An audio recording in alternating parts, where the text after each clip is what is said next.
Hello, and welcome to another session of Bible study in the book of Daniel. I am your teacher, Tom Grant, and I have been teaching these lessons on YouTube. And if you like the videos and you like the lessons that we have been teaching, we would appreciate it if you would like us and share us and subscribe and leave a message. And we'll try to get back to you with an answer as soon as it is possible to do so. We appreciate those of you who have been listening, and we would appreciate your just letting us know how the videos are working for you. I did talk to one person this week, a young lady that said she had been listening to the videos and she was enjoying them, and I pray that each of you that are out there listening will do so. Today we're going to be in chapter 11 of the book of Daniel. And I guess I should warn you before we get started, this will be quite a long lesson. But it's necessary, I thought, to maybe divide it into two lessons, but it's necessary that we teach the whole thing together to keep the flow of the lesson going. So for that reason, I'm going to teach the entire 11th chapter. It is a long chapter, and I want to jump right into it and try to give us as much of the time as I can to get the lesson across. Now, what we're going to see in chapter 11 is the explanation of the vision that Daniel got in chapter 10. In chapter 10, after he saw this vision and understood this vision, it made him sick, if you would, and it filled his heart with sorrow over his people, the Jew, and he fasted for 3 whole weeks. He didn't eat nor drink nor anything, fasting and praying and seeking God to do something to help his people, the Jews, in this great future that's going to come upon them. And so today he's going to give us what that future is. So let's start off in chapter 11, and I'd like to read verses 1 and 2. It says, "And also I, in the first year of Darius the Mede, even I stood to confirm and to strengthen him. And now I will show thee the truth. Behold, there shall stand up 3 kings in Persia, and the 4th shall be far richer than they all. And by his strength, through his riches, he shall stir up against the realm of Grecia." Now, remember we talked about the Medo-Persian Empire a couple of chapters back. And the Medo-Persian Empire started off with the 2 nations, the Medes and the Persians, which is modern-day Iran. And the Medes would be part of Iraq and on up to the north a little bit. And they had combined together, and they had taken the Babylonian Empire. And for that reason, Darius the Mede, who led the army, was the one who first ruled, and it's in the first year of his rule that Daniel gets this vision.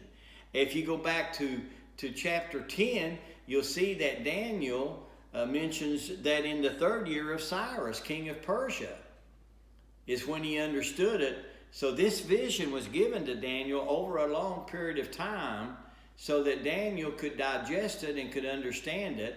He started receiving it here in in the reign of Darius the Mede, but it continued until the reign of Cyrus the Persian. And so, in this verse of scripture, he says, the first thing about the vision that was confirmed to me is this: there will be 3 yet kings of Persia.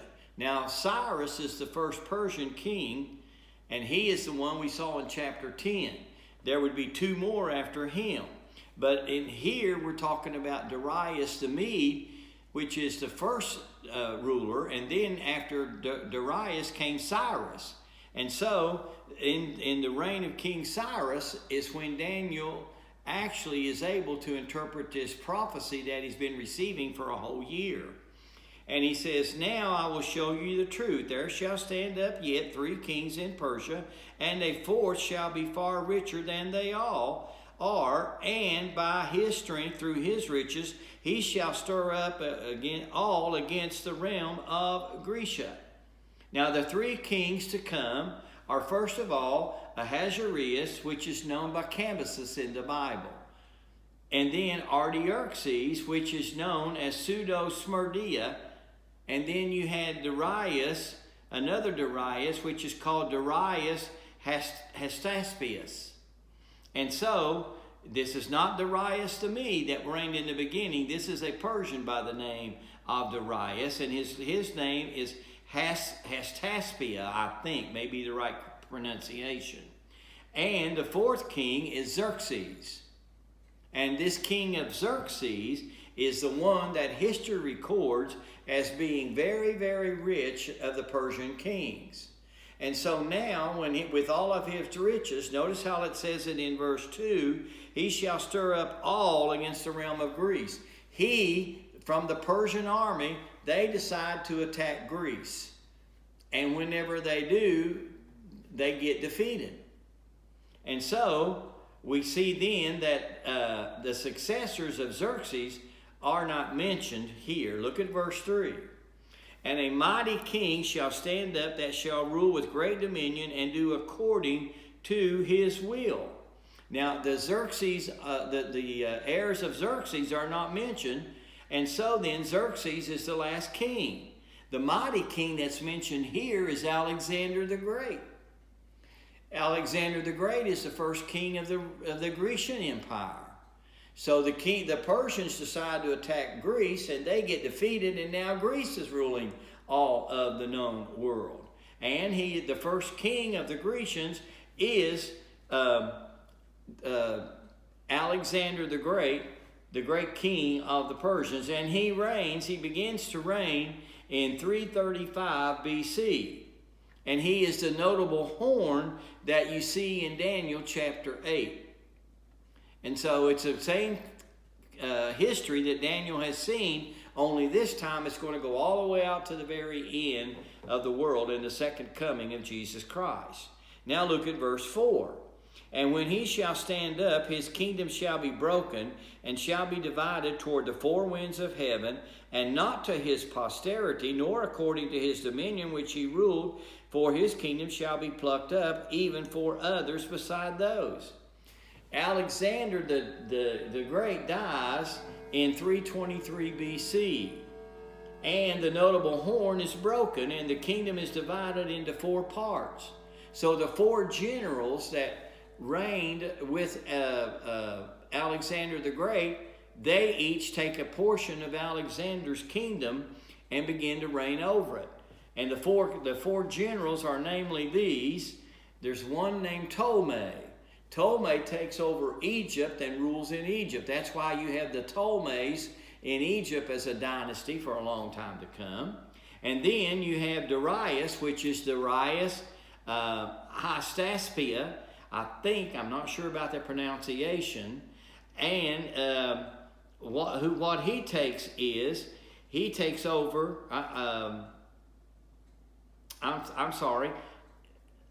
Ptolemy takes over Egypt, and a man by the name of Seleucus Nicator takes Syria. So we got Egypt and we got Syria given to two of the generals. They take those two parts. Then there is one whose name is Cassandra, and Cassandra takes Macedonia.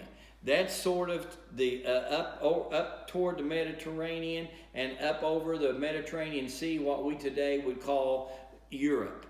And he is going to reign in the European section.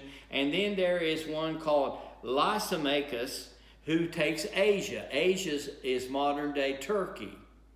And so the four generals who were the generals under Alexander the Great, they take over his kingdom when he dies. And all these kingdoms then begin to interact with each other. That's why in verse 4 it says, it doesn't go to the posterity of Alexander the Great, but it goes to his four generals. They take over and they rule in the kingdom. And it's not according to his dominion, which means Alexander ruled over the whole known world. But now the kingdom's divided into four parts, and it's not the same rule. It's a different thing altogether with it being divided. And then his kingdom will be plucked up, even for others besides these. What that's saying is, as time goes on, these four kingdoms are going to end up being divided into the world as we know it today. For instance, on the continent of Europe, now there are many countries on the continent of Europe, not just one king who is ruling over them. And then in verse 5 he says, and the king of the south shall be strong. Now the south is Egypt, and one of his princes or descendants, and he shall be strong above him and have dominion, and his dominion shall be a great dominion.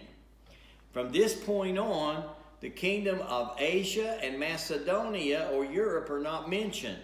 Now the Bible's going to concentrate on two kingdoms. The king of the south, which is Egypt, and the king of the north, which will be Syria. And we're going to see the interaction between these two kingdoms that are two of the divisions of the empire of Alexander the Great. And so it also says that the king of the south, and his name is Ptolemy Lagus, and his prince Seleucus Nicator established a kingdom that went from Egypt to the Indian River, or to the Indus River. So here's what happened.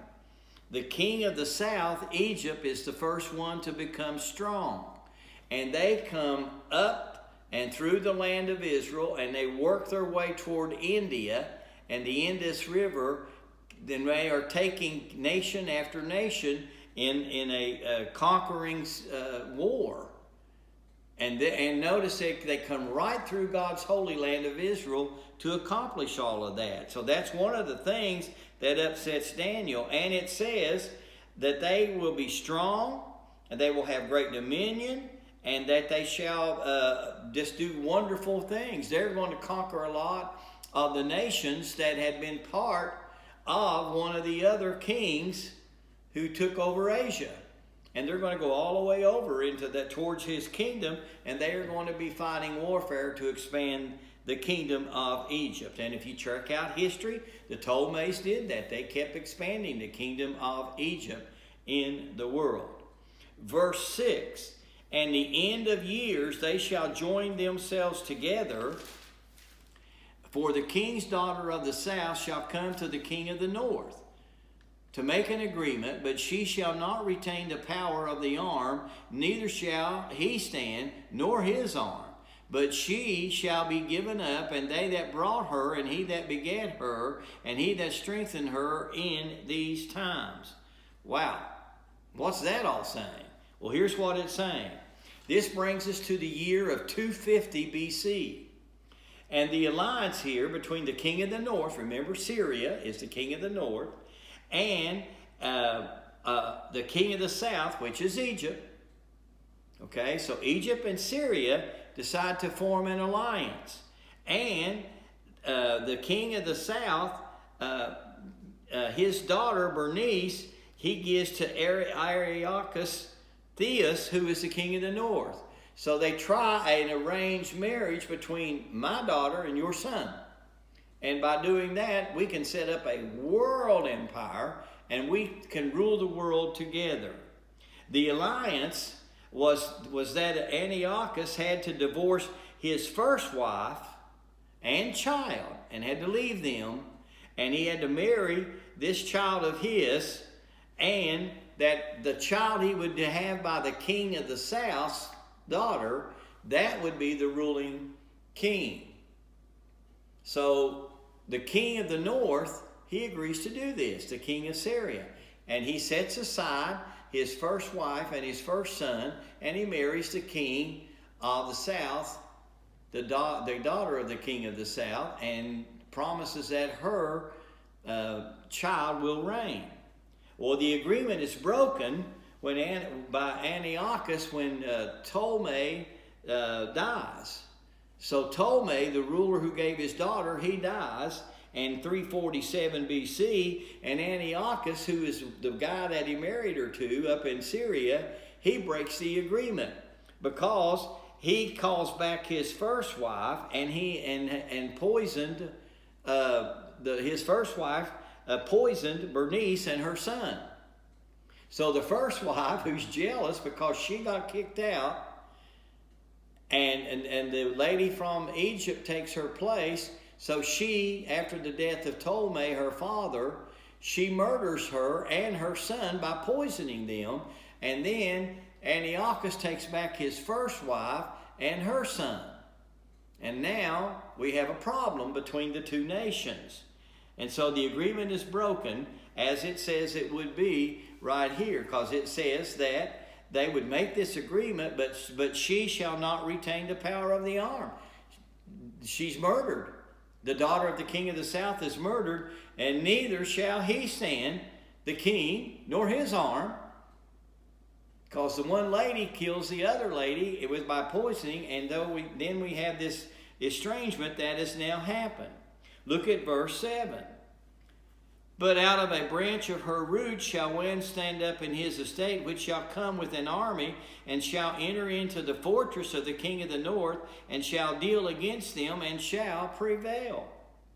Now, Bernice, who is the king of the south's daughter that was married, her brother is known as Ptolemy Euergetes, and he is now ruling in the place of his father in Egypt.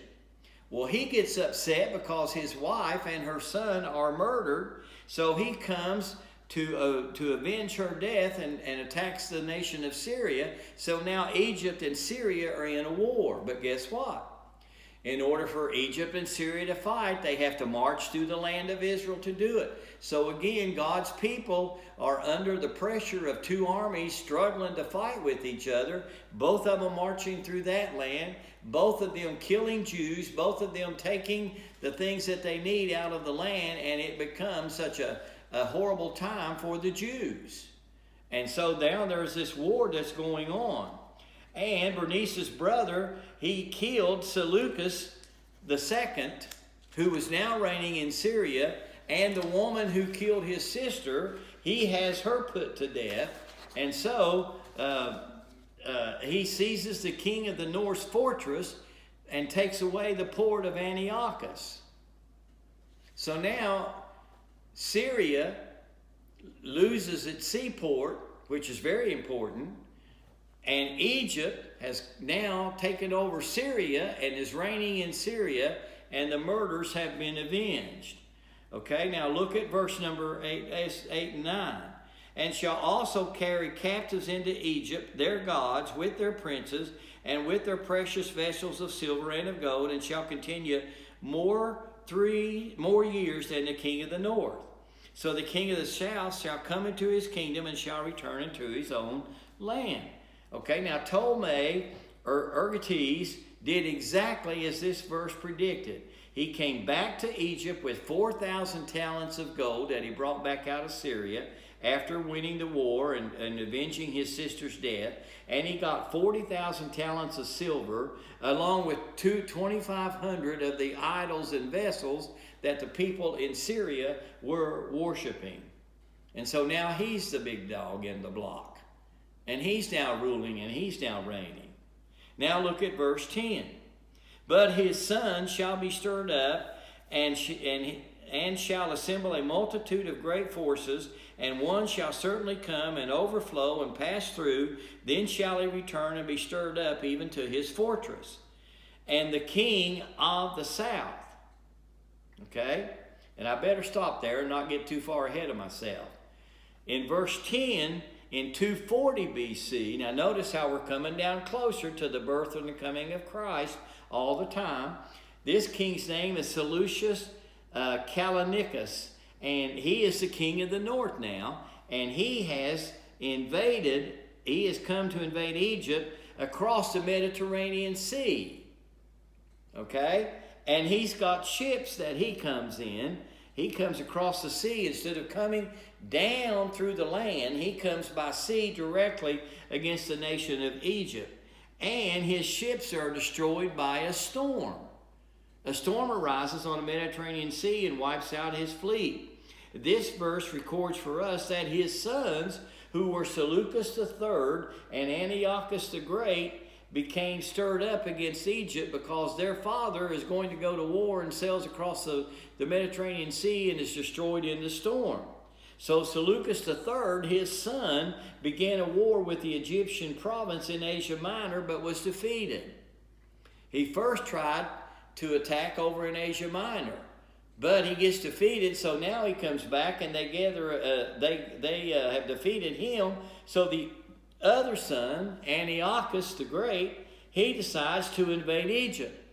Their father has died, and they're both going to take over. And he passed through because the kings of the south, Philopator, did not oppose him.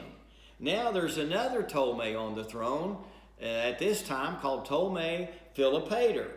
And when Antiochus comes toward Egypt, and he's coming with an army and he's going to invade Egypt, the ruling Ptolemy, he doesn't want a war, so he doesn't oppose him.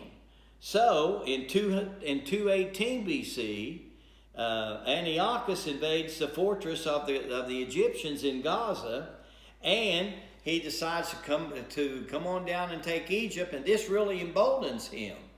Now he feels like he's got it made because he doesn't have an opposing army. Now look at verse 11.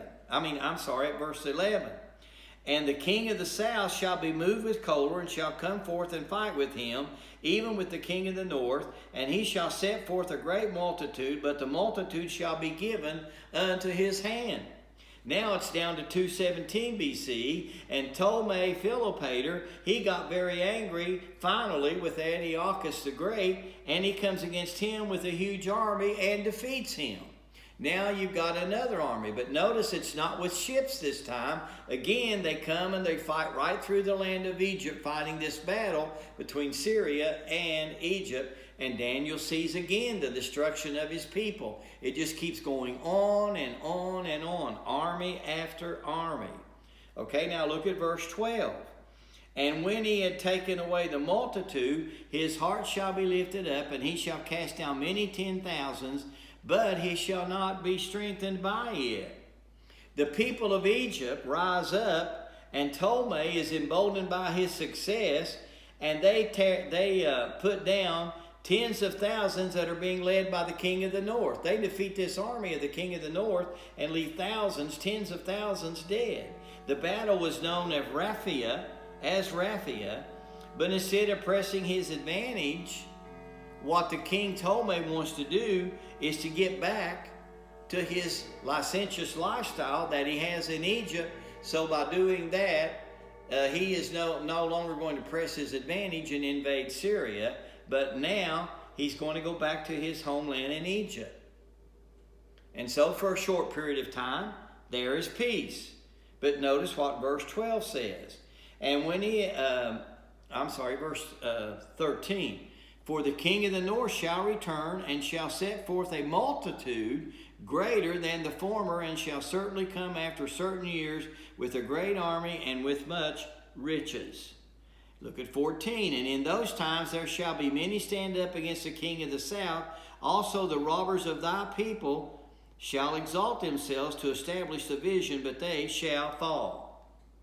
The king 14 years later, after the battle between Egypt and Syria has been fought, and Egypt has won, but he won't go on in and take Syria, Ptolemy Philopator goes back to Egypt, and 14 years later, Antiochus comes out of the north, out of Syria, and he raises a great army, and he comes greater than they had at Raphia that got defeated by the king of the south, and he invades Egypt.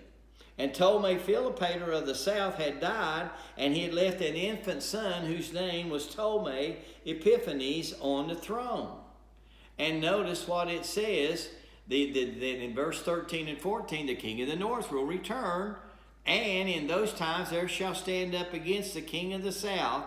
Also the robbers of his people shall exalt themselves. So what happens is Antiochus from the north, again, he attacks the Ptolemy in the south who had left this infant son, and Antiochus had an ally. Antiochus from the north had an ally called Philip. And Philip is the king of one of the other empires, the king of Macedonia. And many rebels from Egypt, that by the way is how Antiochus gets a large army.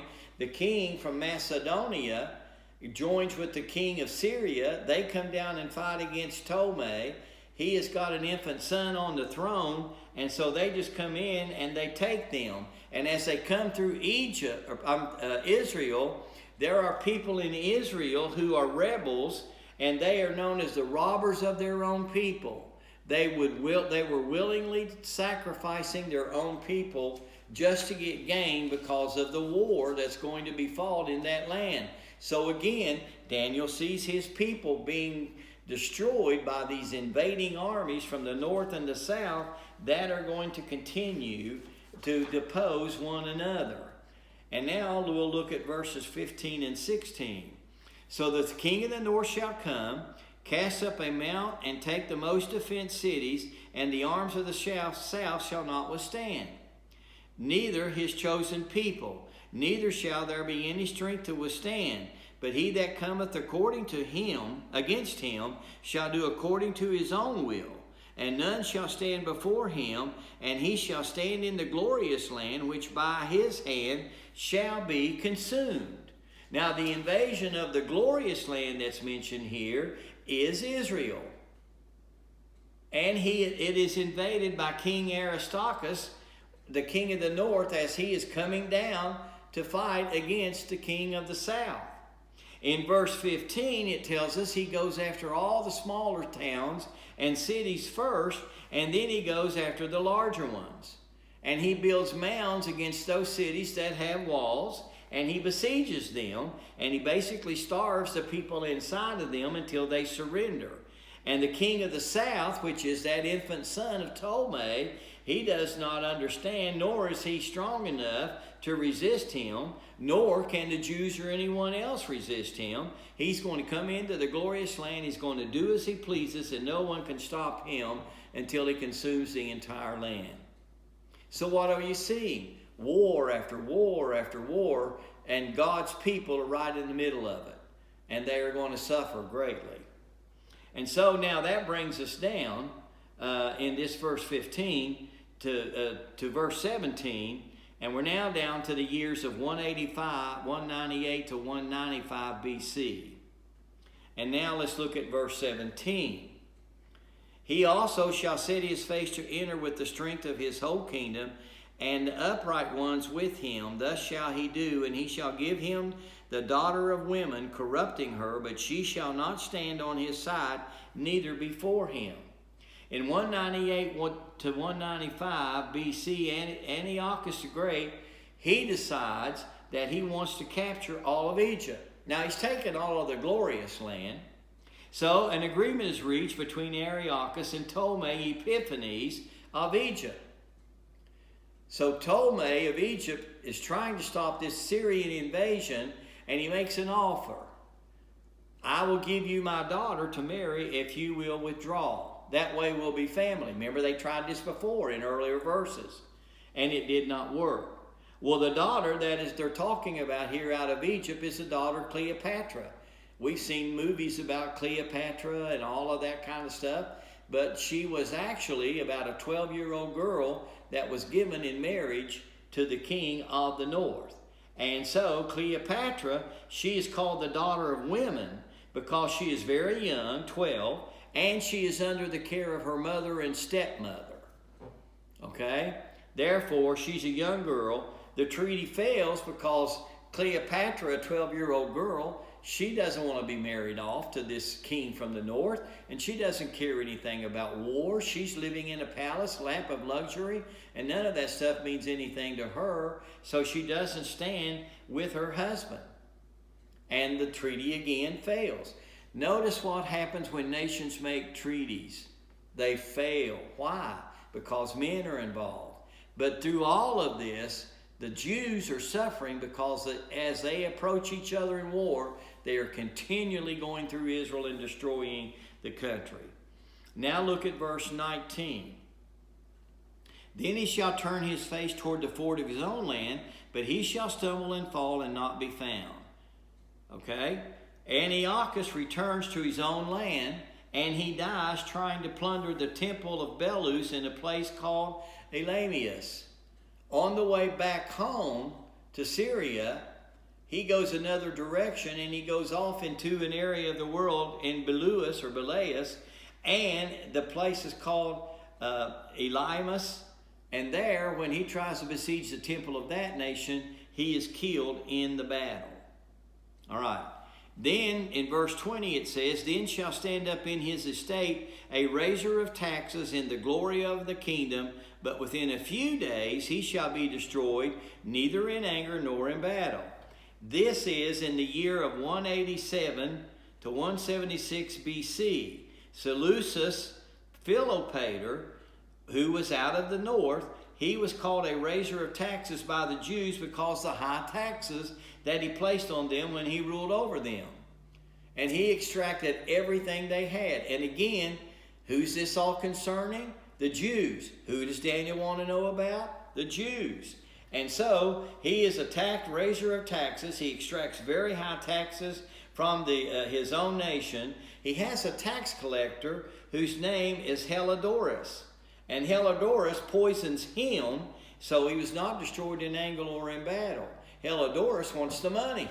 He's collected all this money from the Jews. He'd rather keep it for himself, so he poisons and kills his king.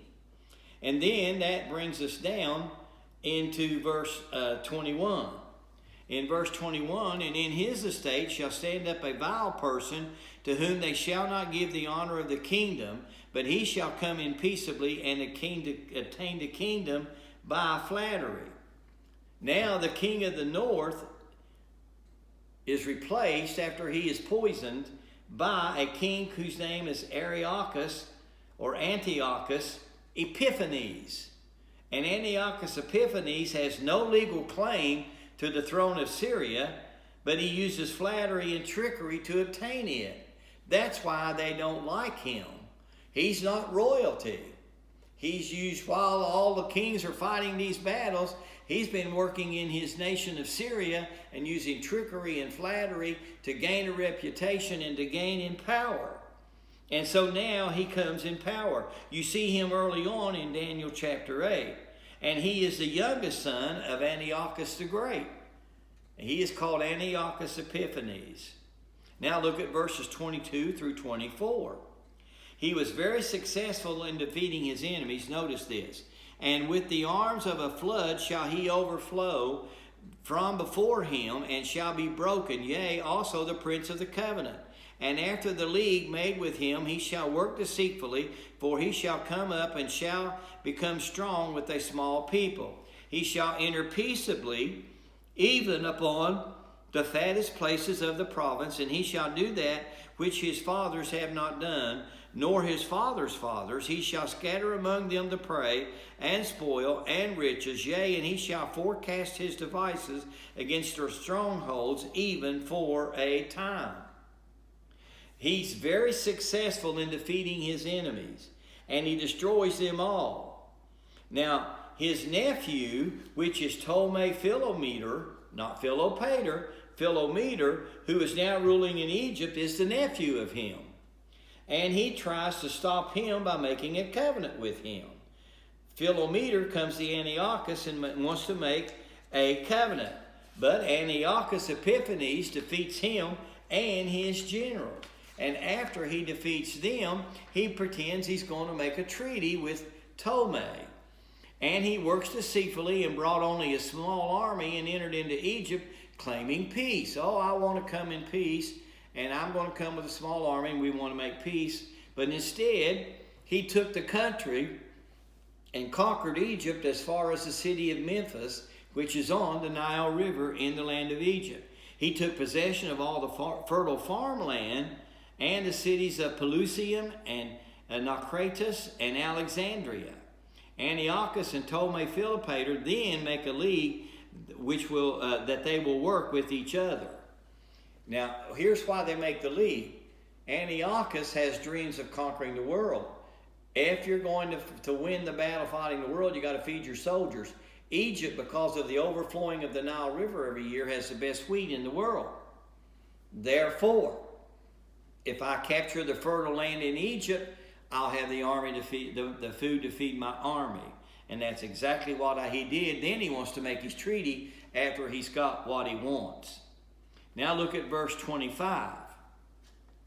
And he shall stir up his power and his courage against the king of the south, and then with a great army. And the king of the south shall be stirred up to battle with a very great and mighty army, but he shall not stand, for they shall forecast devices against him. Okay? Verse 25, Ptolemy Philometor fell in league with Antiochus Epiphanes. And now there is a new king in Egypt. He is called Ptolemy Physcon. And Antiochus Epiphanes decides, well, I got a new king in Egypt, and I didn't make any league with him. I'm going to take the rest of Egypt. And he comes against him with a large army. And Ptolemy Physcon comes to meet him with a very great army. But yet Ptolemy Physcon is not able to defeat Antiochus Epiphanes because treason has broken out in his own army. There have been people in Egypt that don't like him as king. Epiphanes is coming in from Syria. They side with the Syrians, and he takes the rest of Egypt. And then, look at verse 26. Yea, they that feed on the portion of his meat shall destroy him, and his army shall overflow, and many shall fall down slain. This verse just continues to tell us of the further exploits of Antiochus Epiphanes. Why? Because he has the wheat to keep his army fed and keep them in good shape. That's why it says, they that feed on the portion of meat. They have food. They have the capability of feeding because they've captured the wheat land of Egypt. And he continues his exploit. Now in verse 27, and both of these kings' hearts shall be to do mischief, and they shall speak lies to one another at a table, but it shall not prosper for yet the end shall be at the time appointed. Now verse 27 says, the two kings, Ptolemy Philometor and Antiochus Epiphanes, because Ptolemy Philometor has been removed, and a new king is in Egypt, and Ptolemy Philometor after Physcon picks him out, he goes and joins with Antiochus Epiphanes, and they make a great alliance against Ptolemy Physcon. There's civil war going on now in the land of Egypt to replace him. But Ptolemy Philopator wants to get back on the throne. However, both of them really want to rule Egypt. Both Ptolemy Philometor, who's been replaced by Ptolemy Physcon, and Antiochus Epiphanes both want to rule Egypt. And so they go to the table and they make a treaty to fight a war against Ptolemy Physcon, but they're lying to each other the whole time, and then eventually it all just falls apart. And that's what's happened here. Now, look at verse number 28. At the time appointed he shall return and shall come toward the south, but it shall not be as the former or the latter. Okay? Here's what happens. In 168 BC, notice how the year keeps declining toward Christ. Antiochus Epiphanes starts returning to Syria out of Egypt.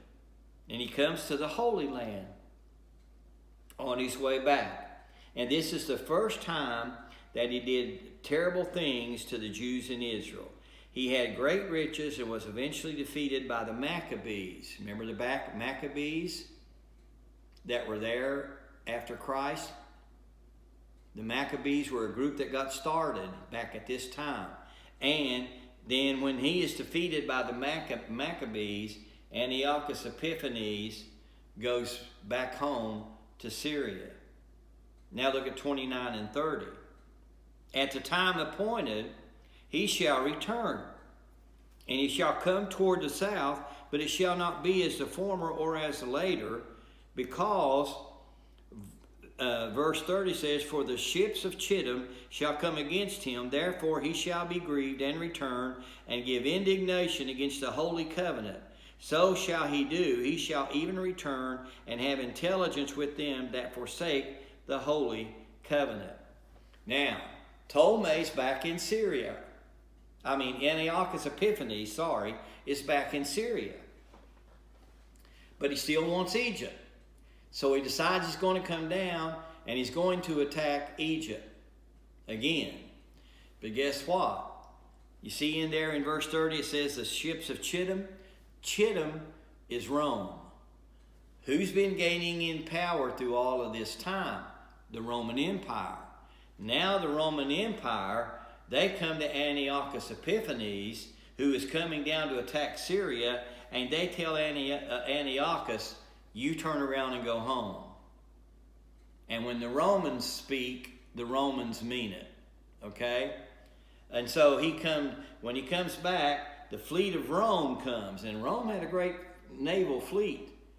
And you remember they're over here on the Mediterranean, and they're coming toward Egypt, and they're coming toward Syria, and they say to Antiochus, break off this war, and you go back to your own homeland, because he's been fighting this war with Egypt, and they're both bankrupt from war. And Rome's powerful, and Rome's got a mighty army. And so he turns around and heads back. And when Antiochus is given a letter from the Roman Senate that says, if you don't go back home, we're going to send our fleet and we'll destroy your whole entire nation. So he turns to go back, but he's angry, of course. He couldn't take Egypt, and so he's got to go back into the land of Syria because the Romans have ordered it, but guess what? He's got to pass through Israel.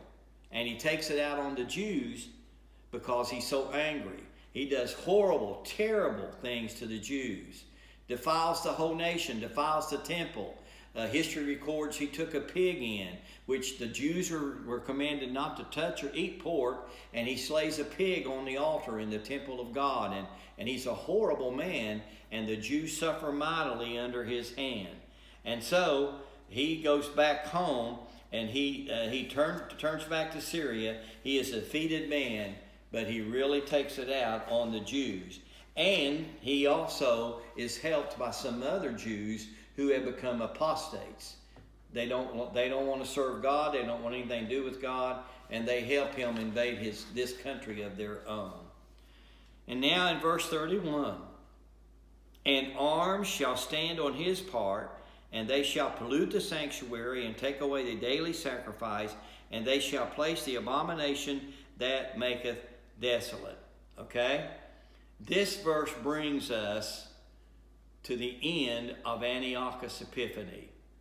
And chapter 8 records this things that he does. But here's just some things he did against the Jews. He first of all sent Apollonius and 20,000 men to destroy Jerusalem. Antiochus did. Multitudes were slain, many women and children taken captive. He installed the worship of Greek gods. He started the worship. He stopped the worship of God in the temple in Jerusalem. You see, the Jews sacrificed daily in the temple. The temple was polluted by the sacrifice of the pig that I mentioned. The temple is dedicated to Jupiter, and he erected an idol of Jupiter in the temple. And so he does these horrible things. And God makes a great deal of Antiochus Epiphanes because Antiochus is a type and figure of the Antichrist who is soon to come. Notice in verses 32 through 35 what it says.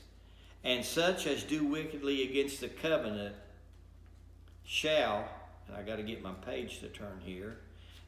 Such as do wickedly against the covenant shall corrupt by flatteries, but the people that do know their God shall be strong and do exploits. And they that understand among the people shall instruct many, yet they shall fall by the sword, by the flame, by captivity, and spoil many days. Now when they shall fall, they shall be helped with a little help, but many shall cleave to them with flatteries.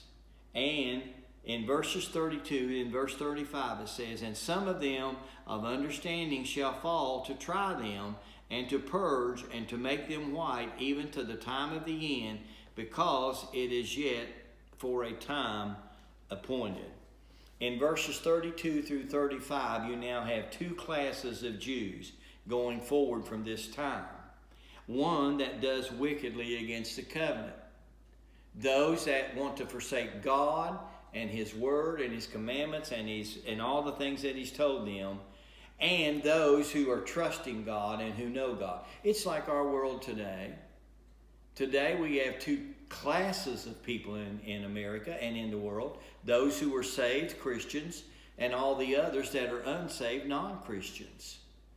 And both are going forth, and they're both living and partying and eating and drinking and doing all those things. Both groups. Life goes on daily for us all. And death takes over both sides. All people die. Only those who know their God will be brought back and stand in the end time. Those who do not know God will be lost eternally. And that's exactly what these verses are teaching. Those who know God will do great exploits. But these verses also end with a word about the Maccabees. The Maccabees are the ones who try to bring Israel back to the true God. They cleansed the temple after Antiochus Epiphanes is finished, and they try to return the nation back to God, but we all know the nation doesn't come back to God. Even in the time of Jesus Christ, they are only pretending to worship God. And so this pre-written history that we've just looked at runs from 534 BC to 168 BC. Now, between verses 35 and 46, you have the entire period from the Maccabees through the entire church age to the midpoint of tribulation. Now catch this again, what I'm saying. From verse 35 in the book of Daniel all the way to verse 46, you have the entire time period of history from 168 BC through the Maccabees through the entire church age. So from 168 BC until the midpoint of the tribulation period, the 7-year final week of Daniel, the 7-year tribulation period, they are all covered in verses 35 through 46. And we can read these real quick and we can see what he's talking about. And then in verse 36, we see here that there is going to be an Antichrist who has come. We've jumped all the way now to the coming, and I've got a typo here. It's not verse 35 and 46, it's verse 35 and 36. Between those two verses, you have all of history from the year of 168 BC up to the midpoint of tribulation. Now, starting with verse 36, we're in the midpoint of the tribulation period that is yet to come. Verse 36 says, "And the king shall do according to his will, and he shall exalt himself and magnify himself above every god. He shall speak marvelous things against the God of gods. He shall prosper till the indignation be accomplished, for that which is determined shall be done." Now, what he's talking about here is the coming of the man who is called the Antichrist. During all of that period of history, from the time from the time that Daniel sees here, the 168 BC, the 10 northern tribes have all been carried away in captivity, and also the nation of Judah has survived so that Christ can come. But the Jews have just been wiped out practically because of what these people, other nations, Egypt and Syria, have done to them with all of the wars. But then the Antichrist is to come. And the Antichrist is the king in verse 36. And when the Antichrist comes and he gets in charge of this world, and he's going to do that, and we will see that covered more thoroughly in the book of Revelation. There'll be more detail on this. "The king shall do according to his will, exalt himself and magnify himself above every god, and shall speak marvelous things against the God of gods. And he shall prosper until the indignation." He shall prosper until God determines that he's had enough of it. Indignation, hot temper. God will be hot angry against this man, for that is determined shall be done. What God is saying to Daniel, all of this that you see, and all of this that's going to happen to your people, yes, they are going to go through it because of their sin against me, and they turn against me. But God says, there will be a time I will put a stop to it. And that's what he's called the indignation that will be determined. Now, verse 37, speaking of this army, verses actually 37 through 39, or this king. Speaking of this king, he says, neither shall he regard the God of his fathers, nor the desire of women, nor regard any God, for he shall magnify himself above all. But in his estate shall he honor the God of forces, and a God whom his fathers knew not shall he honor with gold, and silver, and with precious stones and pleasant things. Thus shall he do in the most strongholds with a strange God, whom he shall acknowledge and increase with glory, and he shall cause them to rule over many, and shall divide the land for gain. Now this king who is coming, this Antichrist, we are given some descriptions of what he's going to be like. First of all, he's going to magnify himself. He wants to be worshipped as God. And that's why you see this one world government thing that's being pushed today. And the man that comes will take that one world government and he will magnify himself as God. Number two, he will speak against the God of gods. He will speak blasphemy against the heavenly God. He will prosper till the indignation is finished. That's the second coming of Jesus Christ. He will not recognize the God of his father. So therefore, he's going to be at least partly a Jew. And then it says he will not have the desire for women. Probably he's going to be gay. And he will be that kind of person that will get himself into leadership. And then he's going to only worship himself. He's going to try to force others to worship him. The mark of the beast is how he will use to accomplish that is to come. A statue of himself will be placed in the temple in Jerusalem. The Jews are going to rebuild their temple in the first part of the tribulation period. They've already got everything gathered to do that with, and we'll see that later in the book of Revelation. He actually worships Satan, and he will actually be Satan in the flesh, and we'll show you later in Revelation how that's going to happen. And whosoever worships him, he will divide the land of Israel and let them rule. Anybody that's a Jew that will turn against God and accept the Antichrist, he will give them a little portion, a city, a town, or whatever to rule over, and make them rule over God's people, the Jew. And that's the kind of man he's going to be. He's a horrible person. Let's finish the chapter now by looking at verse 40 through 45. And at the time of the end shall the king of the south push at him, and the king of the north shall come against him. Both Egypt and Syria are going to attack the Antichrist in the time of the end, with chariots, with horsemen, and many ships, and they will enter into the countries and overflow and pass over. He shall enter also the glorious land, and many countries shall be overthrown. But these shall escape out of his hand, even Edom and Moab and the chief of the children of Ammon. Okay? If you look at this, and we'll see this in much detail also later, the Antichrist is going to come in and he's going to overflow. The king of the south, Egypt, the king of the north, Syria, are going to try to attack him.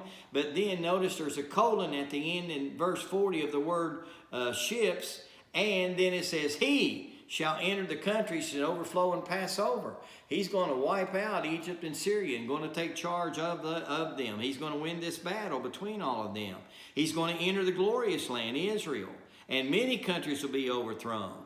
But then the country that's made up of part Edom, part Moab, and part Ammon will escape. That is Jordan, the nation of Jordan today. Why? Because it is in Jordan that the rock city of Petra is, where God is going to hide his people in the last half of the tribulation period. And that area of the world is going to be left open because God's going to hide his people there from the Antichrist. And again, we'll see that much more in detail later. He shall stretch forth his hand upon the countries, and the land of Egypt shall not escape. Antichrist is going to rule. He shall have power over treasuries of gold and silver. All the precious things of Egypt and Libya and the Ethiopians shall be at his steps. He's going to really come down, and he's going to really take over everything. But the tidings out of the east and out of the north shall trouble him. Therefore he shall go forth with great fury to destroy, and utterly to make away many. The kings of the east, China, and what's China doing today? They're rising in world power. They're going to come against him. They're going to want to try to stop his rule. Notice what it says. And he shall plant the tabernacles of his palace between the seas in the glorious holy mountain. Yet he shall come to his end, and none shall help him. He's going to take over the Temple Mount. He's going to build a palace for himself on God's mountain in Israel, the Temple Mount. Notice what it says. He'll be in the glorious land, and he's going to have all the money and the wealth of the world. He's going to build him a palace on the Temple Mount until the second half tribulation begins, when the Jews reject him. And it says he will have his palace there, and yet he will come to an end, and none shall be able to help him. Listen, God is going to rule and reign in the end. It's been a long history. The history that has been taking place since the days of Daniel. I know we've covered a lot of history in this lesson, and it can even get confusing. But let me tell you, take your book of Daniel, study the book. It's the overall view of history till the coming of Christ. And its history has fulfilled, and history has done exactly what God said they would do in the book of Daniel. It's a wonderful book, a deep study, but a great study in the Word of God. Let's pray. Father, we thank you for your word that does assure us that even though Daniel prayed like us for his people, they still suffer so many things because of their rejection of God. And Lord, we pray for America, our people today. Oh God, I pray that you would awaken hearts, stir minds, and that you will bring to pass all the things that we know that are coming, so that you can come back to this world and rule and reign. And you will be in charge, and there will be a 1,000-year reign of peace upon the earth by your Son, Jesus Christ. Oh God, I pray that you will just hasten the day when Christ comes. No more war, no more all of the things that we see in this life. You will be sitting on the throne in the city of Jerusalem, ruling over this world. And what a wonderful time it is. We feel like John the Revelator, who at the end of his book wrote, "Even so, come, Lord Jesus." Lord, I pray for the people listening. I pray you'll give them wisdom and minds to understand what has been taught. And I'll be the first to admit it's a difficult passage of Scripture. But Lord, I pray that you will help them to understand it and to see we are living in the last days of this earth. And that soon the Antichrist is coming. And that means that you will be coming. So Father, keep us strong in our faith, looking up towards thee. Lead, guide, and direct us by your Spirit. And in all things we'll give you the praise. In Christ's name, amen. Well, again, thank you for joining us today. I'll look forward to seeing you in our next video, where we will finish the book of Daniel, and then we will be getting into the book of Revelation. Thank you for viewing us. I pray that if you like these videos, that you will subscribe and that you'll like us and leave us a message and share it with others, and that we may be able, Father, to just learn more about you and about your word.